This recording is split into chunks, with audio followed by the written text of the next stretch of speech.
അതുകൊണ്ട് പൈസ നമ്മൾ ചർച്ച ചെയ്ത് എന്ന വിളിച്ച് ജിന്നിനെയും മലക്കിനെ ഉദ്ദേശിച്ചാൽ ശിർക്കാന്ന് പറഞ്ഞത്. ഇപ്പൊ ഇവര് പറഞ്ഞത് തന്നെയാ എന്ന വിളിച്ച് ജിന്നിനെയും മലക്കിനെ ഉദ്ദേശിച്ചാൽ ശിർക്കാന്ന് പറഞ്ഞത്. ഇപ്പൊ ഇവര് പറഞ്ഞത് തന്നെയാ അത് ശിർക്കാണ് അല്ലെന്നുള്ള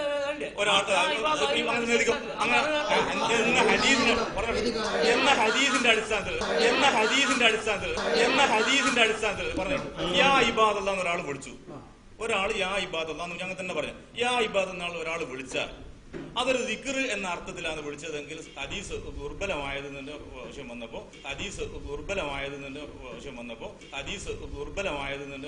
വന്നപ്പോ നമ്മൾ പറഞ്ഞു അത് ബിദ്അത്തേ ആവും യാ ഇബാദ് ഒരാൾ വിളിച്ചാൽ.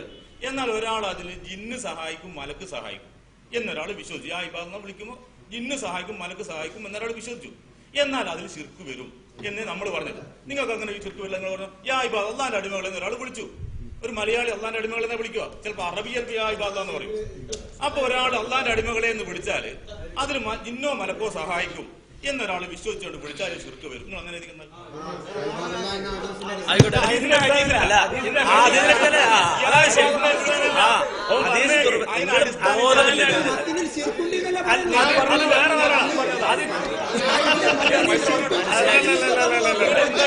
അങ്ങനല്ല.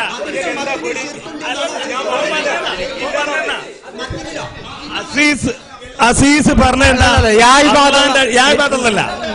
ഇബാദല്ലാ എന്ന് വിളിച്ചാൽ മലയാളിയാണെങ്കിൽ അള്ളാന്റെ അടിമകളെ എന്നാ വിളിക്കുക. അപ്പൊ എഴുതിക്കോ അള്ളാന്റെ വിജന പ്രദേശത്ത് അള്ളാഹുവിന്റെ അടിമകളെ എന്ന് വിളിക്കുകയും അതുവഴി മലക്കോ ജിന്നോ സഹായിക്കുമെന്ന് വിചാരിക്കുകയും ചെയ്താൽ അത് ശിർക്കാണ്. എഴുതിക്കോ. ഫൈസൽക്ക് പറഞ്ഞത് യാ ഇബാദ് എന്ന ഹദീസിന്റെ ചർച്ചാ വിഷയം. അതിൽ മലക്കിനെയും ജിന്നിനെയും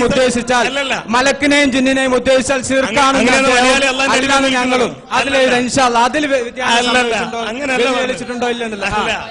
നിങ്ങളെ സംബന്ധിച്ചിടത്തോളം നിങ്ങൾക്ക് ഈ വാദം പറയാൻ നിങ്ങൾക്ക് കഴിയില്ല പറഞ്ഞതുപോലെ കഴിയില്ല എന്നാണ് ഞങ്ങൾക്ക് പറയാനുള്ളത്.